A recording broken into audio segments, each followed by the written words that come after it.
तो जयंता सर, सबसे पहले आपके पास आते हैं। आपसे मेरा सवाल ये होगा कि भूकंप पहले भी आते थे, अब भी आ रहे हैं, लेकिन बीते कुछ वर्षों में दुनिया भर में भूकंप की जो गति है वो काफी बढ़ गई है। बहुत जल्दी जल्दी ये दस्तक दे रहे हैं।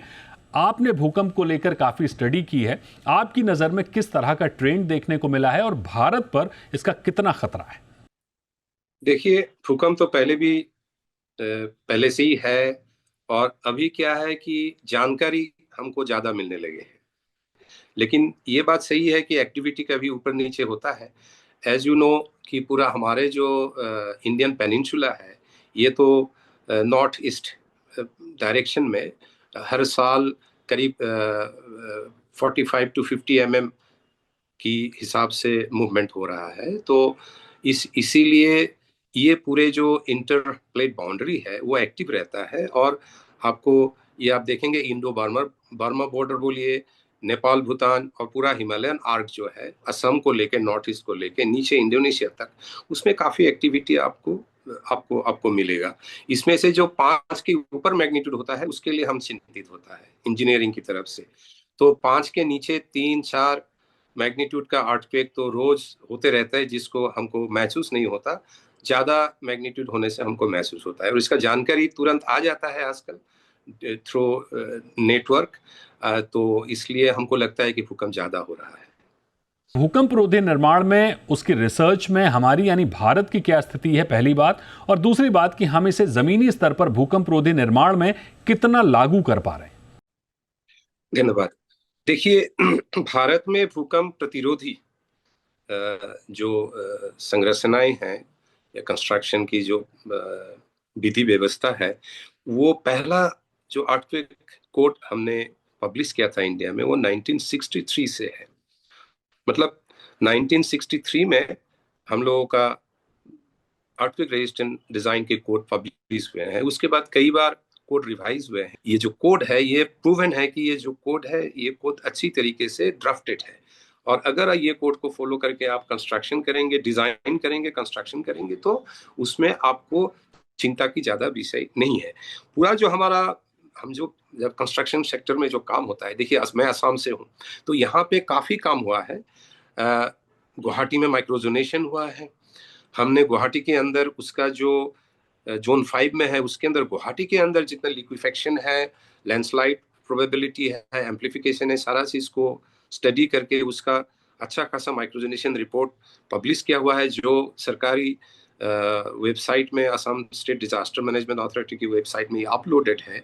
और उसी को लेके बिल्डिंग बायलॉ को भी उसी हिसाब से इसको काफी काम बिल्डिंग बायलॉज में उसको इनकॉर्पोरेट किया गया है। इसमें ये जरूरी है कि जब भी हम बिल्डिंग बनाते हैं, उसमें प्लानिंग हो गया, ये शुरू होता है आर्किटेक्ट से। ठीक है, जैसे जमीन ले लिया, developer will go to an architect. Architecture के बाद सर्विसेज प्लानिंग होता है, एमईपी इंजीनियर्स होगा, फिर स्ट्रक्चरल इंजीनियर्स ऑनबोर्डिंग। ये स्ट्रक्चरल इंजीनियर्स का ऑनबोर्डिंग शुरू से होना चाहिए। जैसे प्लानिंग होता है, तब से स्ट्रक्चरल इंजीनियर्स का एंगेजमेंट चालू होना चाहिए।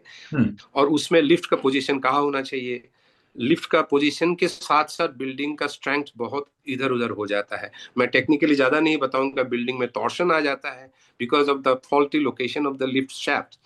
ये सब चीज शुरू से ही ध्यान देना चाहिए। एक अंतिम सवाल आपसे लेंगे जयंता सर कि होम बायर्स के लिए आपकी ओर से क्या सलाह होगी जब वो प्रॉपर्टी खरीदते हैं, तो क्या सावधानी रखें, डेवलपर से किस तरह के सवाल पूछें, किन बातों की जांच करें? इसमें ठीक है, वो जो आपने बताया कि अवेयरनेस की जो बात आपने कहा है, इसमें मैं तो ये कहूंगा कि ये डेवलपर्स का भी काफी रिस्पॉन्सिबिलिटी होता है कि वो एक व्हाइट पेपर बोलिए, जो भी बोलिए, वो संपर्क करें बायर्स के साथ कि उन्होंने क्या क्या सावधानी लिया है। एक तो है जो टेक्निकल इन्वेस्टिगेशन जरूरी है, फाउंडेशन टाइप क्या है, वो उस टाइप की फाउंडेशन क्यों दिया है। जैसे रेफ्ट हो सकता है बड़े बिल्डिंग में, तो जैसे बेसमेंट हो गया तो उसमें रेफ्ट हो सकता है, राफ्ट हो सकता है, पाइलिंग हो सकता है, पाइल रैफ्ट हो सकता है, अलग अलग तरीके की फाउंडेशन हो सकता है। वहां से शुरू करके जियो टेक्निकल इन्वेस्टिगेशन हुआ है, सॉइल टाइप क्या है, उसके बाद इसका स्ट्रक्चरल, उसका जो धासा है वो कैसे बना है, उसमें शेयर वॉल दिया कि नहीं है, कोई टेक्नोलॉजी है। जैसे हम टॉल बिल्डिंग में तो बेस आइसोलेशन जो सुरेश बाबू ने कहा है वो हम नहीं लगा सकते हैं, लेकिन स्क्वाड बिल्डिंग में हम, जैसे अस्पताल में बेस आइसोलेशन काफी लगा हुआ है अभी, ब्रेसिंग सिस्टम हो सकता है, डैम्पिंग सिस्टम हो सकता है, काफी टेक्नोलॉजी आ चुका है, लेकिन बहुत एग्जैक्टली। सारा टेक्नोलॉजी इंपोर्टेड है। हम्म। इंपोर्ट करने की वजह से वो थोड़ा सा महंगा हो जाता है, लेकिन exactly. Without those technology also there are structural framing के अंदर ही बहुत काम हो जाता है। जो मैं इसलिए कहा कि शुरू से architect and structural engineer should be working together. ऐसा नहीं कि मेरा प्लान हो गया, अप्रूव हो गया, उसके बाद स्ट्रक्चरल इंजीनियर आके इसको सरिया निकाल रहा है हर कलम में कितना चाहिए, वो नहीं होता है। शुरू से जैसे आर्किटेक्चरल प्लानिंग होता है, साथ साथ स्ट्रक्चरल प्लानिंग होना चाहिए। कभी ऐसा होता है कि परमिशन हो जाने के बाद स्ट्रक्चरल इंजीनियर ज्यादा नहीं कुछ कर पाता। तो ये सब चीजों में ध्यान देना चाहिए कि structural engineer architect should be working together. वो जियो टेक्निकल इंजीनियर के साथ कंटिन्यूअसली, जैसा नहीं कि जियो टेक्निकल इंजीनियर अपना काम करके निकल गए, उनके साथ फाउंडेशन के बारे में आलोचना होना चाहिए, कौन सी फाउंडेशन सही होगा। और डेवलपर भी ये चीजों को लेके एक एसओपी होना चाहिए कि भाई हम प्रोजेक्ट लगाएंगे, 15-20 मंजिल के ऊपर जो बिल्डिंग हो जाता है उसमें बहुत ज्यादा ही चैलेंज आ जाता है ड्रिफ्ट को लेके। बड़े बिल्डिंग के ऊपर आप स्विमिंग पूल डाल देंगे, जो आईएस कोड बोल रहा है कि आप स्विमिंग पूल मत डालिए ऊपर, लेकिन फिर भी हम लोग डालते रहे स्विमिंग पूल।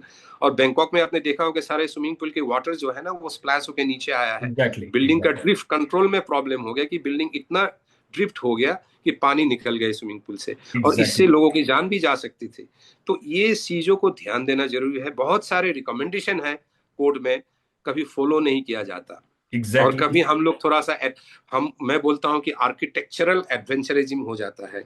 और बिल्डर भी, डेवलपर भी चाहते हैं कि मेरा प्रोजेक्ट थोड़ा सा अलग हो, 3D बन गया, मार्केट में थोड़ा सा इसको मैं ऐसे दिखा दूं कि ये थोड़ा अलग सा प्रोजेक्ट है, लेकिन उसके साथ जो स्ट्रक्चरल चैलेंज आता है उसको ध्यान देना जरूरी होता है।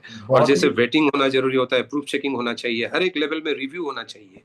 तो इसमें आप देखेंगे यूके यूएस में कोई भी डेवलपर प्रोजेक्ट डालता है तो उसमें सारा एसओपीज बहुत स्ट्रिक्ट है।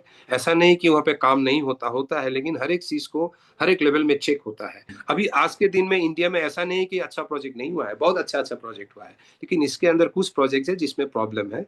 ध्यान दिया जाए, जो कोड है उसको फॉलो किया जाए, एनबीसी को फॉलो किया जाए, आरटीओ कोड को फॉलो किया जाए, जोन 2 से जोन 5, स्पेशली 4-5 में।